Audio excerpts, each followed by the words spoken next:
ಇನ್ನು ಕರ್ನಾಟಕ ಸರ್ಕಾರದ ಮಹತ್ವಾಕಾಂಕ್ಷೆಯ ಅನ್ನಭಾಗ್ಯ ಯೋಜನೆಗೆ ಈಗ ಹೊಸ ಸ್ವರೂಪ ನೀಡಲಾಗ್ತಾ ಇದೆ. ಈಗಾಗಲೇ 5 ಕೆಜಿ ಅಕ್ಕಿ ಜೊತೆಗೆ ಹೆಚ್ಚುವರಿಯಾಗಿ 5 ಕೆಜಿ ಅಕ್ಕಿಯನ್ನು ಸರ್ಕಾರ ನೀಡ್ತಾ ಇತ್ತು. ಈಗ ಹೆಚ್ಚುವರಿ ಅಕ್ಕಿ ಬದಲು ಹೊಸ ಕಿಟ್ ಅನ್ನು ನೀಡಲಾಗ್ತಾ ಇದೆ.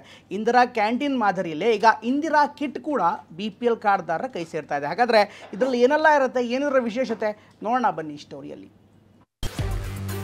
ಇನ್ಮುಂದೆ ಸಿಗಲಿದೆ ಇಂದಿರಾ ಆಹಾರ ಕಿಟ್. 5 ಕೆಜಿ ಅಕ್ಕಿ ಬದಲು ಪೌಷ್ಟಿಕ ಆಹಾರ ವಿತರಣೆ. ಇವತ್ತು ಸಚಿವ ಸಂಪುಟ ಸಭೆ ನಡೆಯಿತು. ಈ ಸಭೆಯಲ್ಲಿ ಆಹಾರ ಮತ್ತು ನಾಗರಿಕ ಸರಬರಾಜು ಇಲಾಖೆಯ ಪ್ರಸ್ತಾವನೆಗೆ ಅನುಮೋದನೆ ನೀಡಲಾಗಿದೆ. ರಾಜ್ಯ ಸರ್ಕಾರ ಕೊಡುವ 5 ಕೆಜಿ ಅಕ್ಕಿ ಬದಲು ಇಂದಿರಾ ಆಹಾರ ಕಿಟ್ ಕೊಡಲು ನಿರ್ಧರಿಸಲಾಗಿದೆ. ಈ ಮೂಲಕ ರಾಜ್ಯ ಸರ್ಕಾರ ರಾಜ್ಯದ 4,48,00,000ಕ್ಕೂ ಹೆಚ್ಚು ಫಲಾನುಭವಿಗಳಿಗೆ ಪೌಷ್ಟಿಕ ಆಹಾರ ನೀಡಲಿದೆ. ಹಾಗಿದ್ರೆ ಆಹಾರ ಕಿಟ್ನಲ್ಲಿ ಏನೇನು ಇರಲಿದೆ ಅಂತ ನೋಡೋದಾದ್ರೆ, ಇಂದಿರಾ ಆಹಾರ ಕಿಟ್ನಲ್ಲಿ 1 ಕೆಜಿ ತೊಗರಿ, 1 ಕೆಜಿ ಹೆಸರುಕಾಳು, 1 ಲೀಟರ್ ಅಡುಗೆ ಎಣ್ಣೆ ಹಾಗೂ 1 ಕೆಜಿ ಸಕ್ಕರೆ ಇರಲಿದೆ.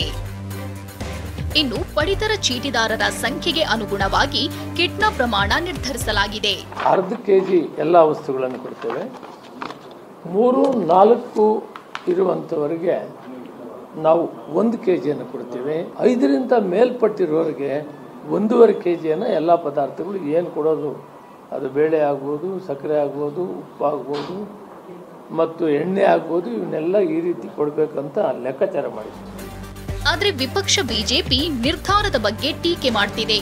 ಜನರ ಮನಸ್ಸನ್ನ ಡೈವರ್ಟ್ ಮಾಡುವ ತಂತ್ರ ಅಂತಿದೆ. ಈ ಜನಗಳನ್ನ ಯಾಮಾರ್ಸಕ್ಕೋಸ್ಕರ ಒಂದೊಂದು ಸ್ಕೀಮ್ ಅನ್ನು 6 ತಿಂಗಳು ಒಂದೊಂದು ಸ್ಕೀಮ್ ತಂದು ಜನರ ಡೈವರ್ಟ್ ಮಾಡೋದು, ಮೈಂಡನ್ನು ಡೈವರ್ಟ್ ಮಾಡೋಕ್ಕೋಸ್ಕರ ಮಾಡ್ತಾ ಇದ್ದಾರೆ ಅಷ್ಟೇ. ಇದರಲ್ಲಿ ಹೊಸತನ ಏನೂ ಇಲ್ಲ.